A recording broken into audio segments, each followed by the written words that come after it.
After 20 years of building together through dust, deadlines, and damn good ideas, Pace and Adam invite you to join them for honest conversations about the home building world. Welcome to Build Connected, where experience meets insight, powered by Diamond Home Restoration. Hey, everybody, welcome back to another episode of Build Connected. I am Adam. And I'm Pace. And we're back at it. It's been a week. And anything new and exciting in your life, Pace? Well, I went to a varsity lacrosse game last night. It was super exciting.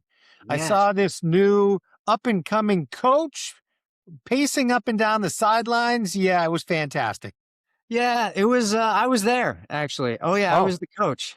You know, losing a game as a coach is way different than losing a game as a parent sitting in the bleachers. You just feel like you're responsible. You know what I mean?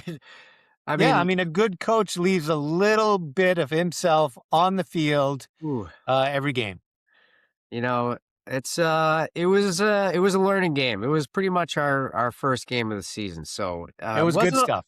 Wasn't a league game. It's a time to learn, and we're gonna hit the practice field today. Thank you. Okay, Bravo. Thanks for coming out. Appreciate you. Yeah. Okay. Well, let's get into some things, shall we? Today I'm gonna talk a bit about plywood.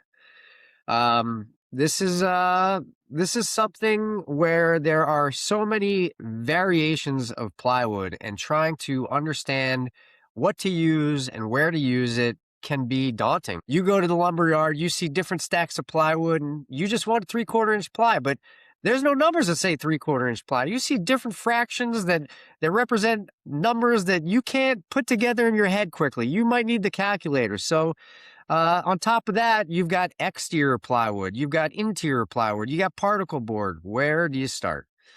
For us, we use different types of ply depending on the scenario that we have in our building environment. There's furniture grade plywood that we tend not to use too much. That's for our cabinet builder to use, and that basically involves a tight plywood that it could be a hardwood, could be a softwood. But there are different scenarios that really require different applications. And when it comes to sheathing, your engineer is going to call out something specific. Maybe he's calling out a structural plywood, right? And that's something that you have to make sure that you pick out the right plywood to adhere to the engineer's calculations. And it's also something your inspector is going to look at when he goes to look at the sheathing on the house. Your subfloor, right? You have to decide what kind of subfloor you're going to use. Are you using an entire new subfloor system? Is it going to be T&G? Are you going to have to piece in new plywood where there's existing plywood? Figuring out the thicknesses. Is the plywood going to be exposed outside for a little bit? Do you want that exterior grade plywood? Marine grade plywood, pressure treated plywood. These are two types of plywoods that are designed for the exterior elements, and marine grade kind of being the most expensive and most durable on the exterior is the way to go if you want to spend some money and looking for that result. Maybe there's an application where you're doing a roof deck, right? And you have a finished product that's not a tile, but maybe it's like a liquid applied roofing membrane that has either like a walnut shell grippy finish to it. That type of plywood, you want to make sure that you're using an exterior rated plywood that's doesn't have any knots on the top. But anyway, this can go on and on and on. So I guess really the point of this conversation is, if you're doing a project, or maybe you hire somebody to do a project, don't overlook the plywood that's being used out there. Do your homework. Everything is accessible online to learn about and understand what's right for your project. So whether you're doing subfloor, wall sheathing, decking, roofing, any of those items, really, just spend a little time and know what's going on. There's a couple of things I want to add. Plywood is it's such a good representative for most of the building products we use. If you're a weekend warrior, you're a homeowner and you're building a go-kart, right? You might know that you want plywood.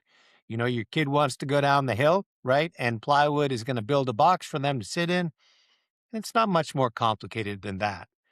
But when you're working professionally, you're building a house, right? Like you said, situationally, plywood has to meet various ratings, whether it's adhesion, like you were talking about on the roof, or like a diaphragm value, also on a roof or in a wall, right? The stamp that comes on your piece of plywood contains so much information which aligns with information your engineer has shared on the plans on how you need to construct things. So there are various ratings like you walked us through, and understanding what those ratings mean is really important. The right product for the right job, I think, is what that comes down to. Yeah, you talk about those stamps and those ratings. Every sheet of plywood has that on it. And when we have a shear wall, which is a structural element in that's typical in our construction world, the first thing the inspector's looking at is that stamp on the plywood. Are they using structural one rated plywood for their shear walls? So again, just keep an eye on those markings and those stamps and do a little bit of homework and you'll make the right choice. I mean, most people probably haven't noticed, but whether it's plywood or a stud, they come with a stamp. And that stamp is, not just where it's manufactured, it's got a lot of technical information on it. And as a contractor, it's very important to understand what you're buying and what the application is. That's good stuff. Shifting gears to my time to rant, which Oh, I here we go. really am ready to do today. Let's talk about solar. You and I, we had an inspection yesterday, and we had our inspector out, and we were talking about just how busy he was looking at projects and stuff, and he brought up like his schedule getting freed up because of the lack of solar installs. And it's just so indicative of California to me.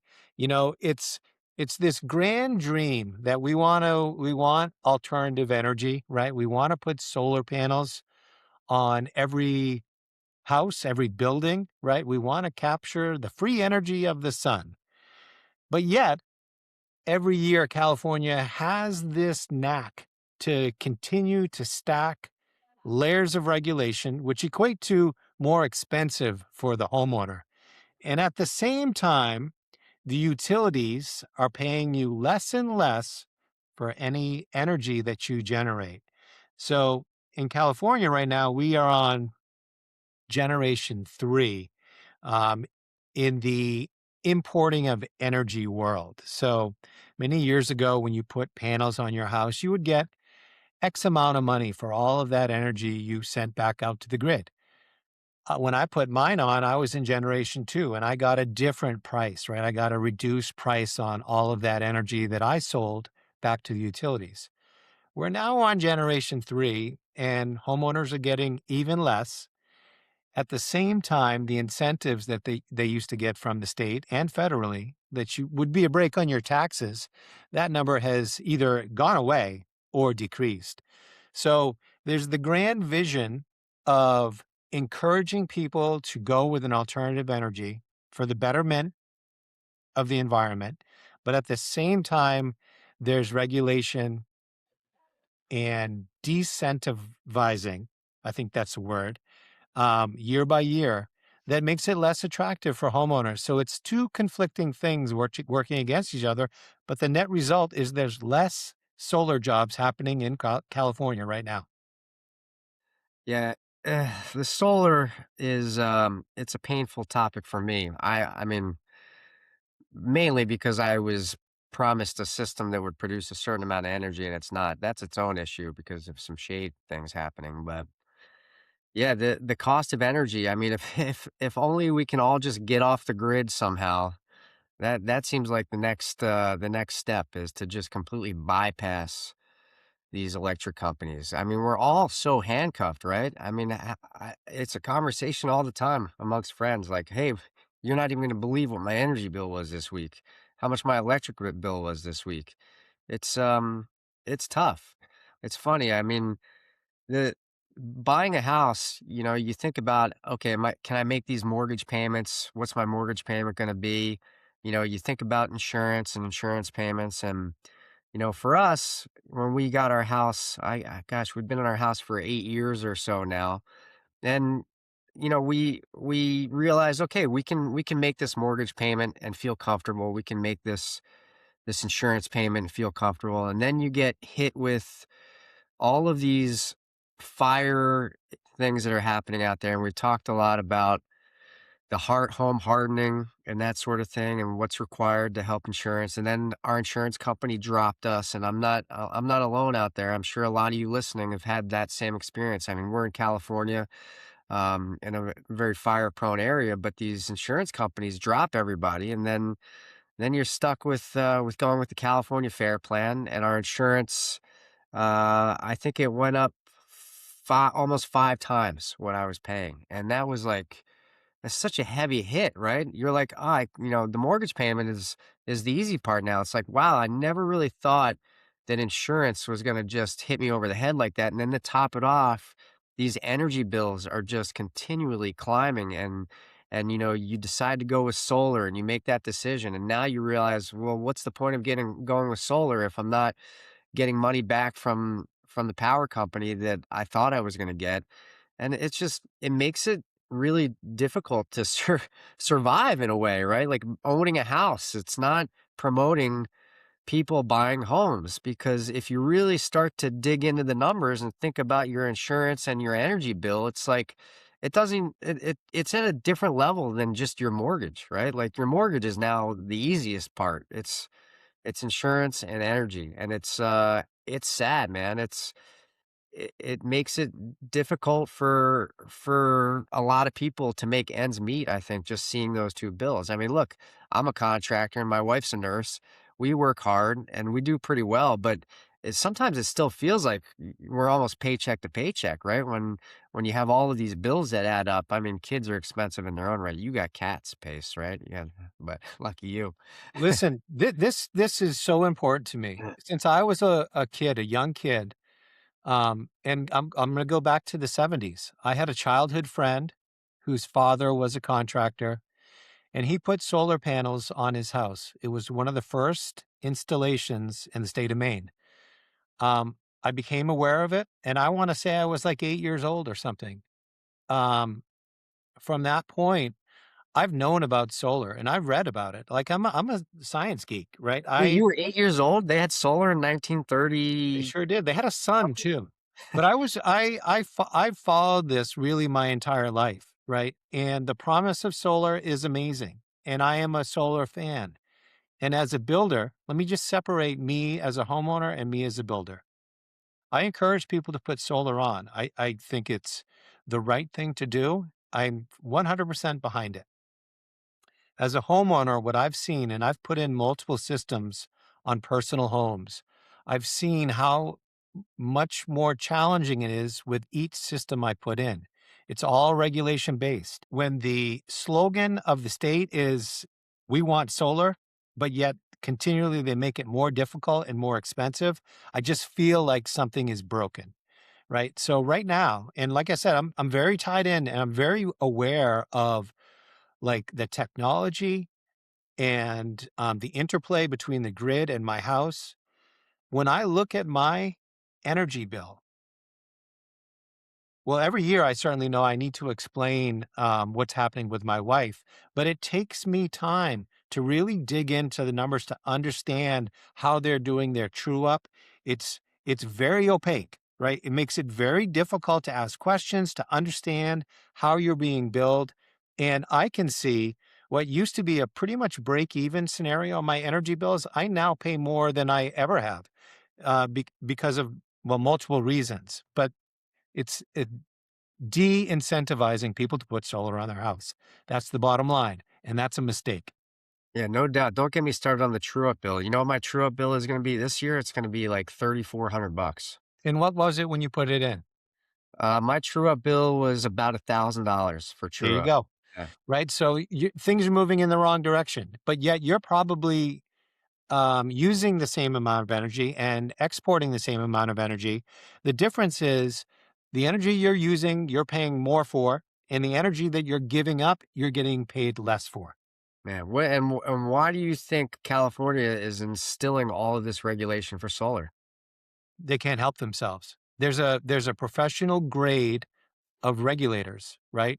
That continue to regulate to maintain their job, right? There's a mentality of we are the professionals. This is our job to make things continually more safe, right? When in reality, these things are not required of anybody. Nobody's asking for it, but the layers of regulation. And when I say layers of regulation, right, that is the steps to put a system on a house, like all of the hoops that need to be jumped through. The classic example here is real time with Bill Maher. When he was putting solar on his house, for those of you that watched a few years back, he had a running counter that was on his desk, like we're on day 500, right? And it was just comical to watch the California process unfold on live TV in front of millions of people. It's mind blowing the steps that you need to go through to do simple things. And so how do we change it? That's the We talk question. about it. People like me rant about it, and eventually the right person listens. There are so many blockades to common sense construction. So what do you say to as a contractor now, what do you say to the homeowner that's thinking about solar? I know like from a green perspective, right? It does make sense. It is good for the environment. In some regards it's not, I guess, but in others there are. I mean, we can weigh the pros and cons there, but what do you say? Well, I mean, like everything we do, I try to give the pros and the cons.